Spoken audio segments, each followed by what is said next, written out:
सिद्दीकी को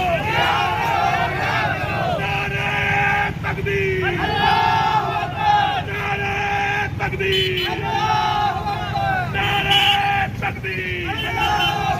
मौलाना कलीम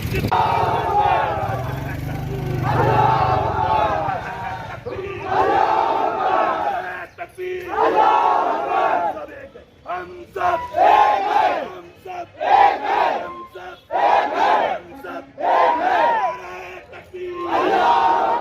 मौलाना कलीम सिद्दीकी को, मौलाना कलीम सिद्दीकी को, मौलाना कलीम सिद्दीकी को